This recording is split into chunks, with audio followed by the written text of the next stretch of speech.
Hello বন্ধুরা, আমরা এসেছিলাম উড়িষ্যার ট্যুর বাগদা ব্রিজে। আর এখানে এসেছি 2 দিন হয়ে গিয়েছে। আর কাল সকালে আমাদের বাড়ি ফিরতে হবে। সকাল 7টায় এখান থেকে গাড়ি ছাড়বে বালেশ্বর স্টেশন অবধি। আর ওখান থেকে আমাদের ট্রেন আছে সকাল 9টায়। আর আমি তো চিন্তায় পড়ে গিয়েছি কিভাবে ভোরের বেলা উঠবো, কারণ ভোরের বেলা ওঠার অভ্যাস নেই। আর এদিকে আমার বাড়ি যাওয়ার চিন্তায় রাতে ঘুমই হয়নি। ভোর 4টের সময় উঠে গিয়েছি, উঠে ব্যাগ গুছিয়ে রেডি হয়ে এখন আমরা চলে এসেছি বাগদা ব্রিজে ঘুরতে।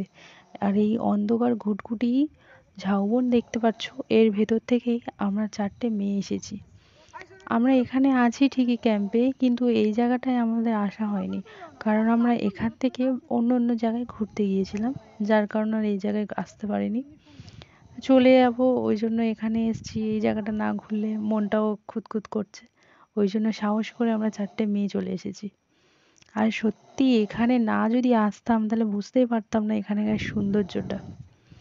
এত সুন্দর লাগছে এই ঘন ঝাউবনের মধ্যে, আর এরকমই একটা জায়গা খুব ভাল লাগছে। সমুদ্রের ধার, কিন্তু সমুদ্রের কোনো জলই দেখতে পাইনি। সমুদ্রের জল দেখতে হলে আমাদের আরও অনেকটাই যেতে হতো, কিন্তু আমাদের হাতে অত সময় নেই, 6টা বেজে গিয়েছে, ওই জন্য চলে যেতে হচ্ছে। আর আমরা এসেছি তখন 5টা বাজে, পুরো একদম ঘুটঘুটি অন্ধকার এই ঝাউবন এর মধ্যে থেকে এসছি। আর এখন দেখো কত আলো হয়ে গেছে, পুরো পরিষ্কার একদম। ঝাউবনটাও দেখতে কত সুন্দর লাগছে। আর এই ঝাউবনের মধ্যে এত শিয়াল, ভয় করছিল চারজনে আসতে। আর এখানে না অনেক শিয়াল আছে, পুরো আমাদের একদম ক্যাম্পের পাশে এসে শিয়াল ডাকছিল। আমি তো ভয়েতে একদম ঘুমাতেই পারিনি, সারা রাত লাইট জ্বেলেই ছিলাম।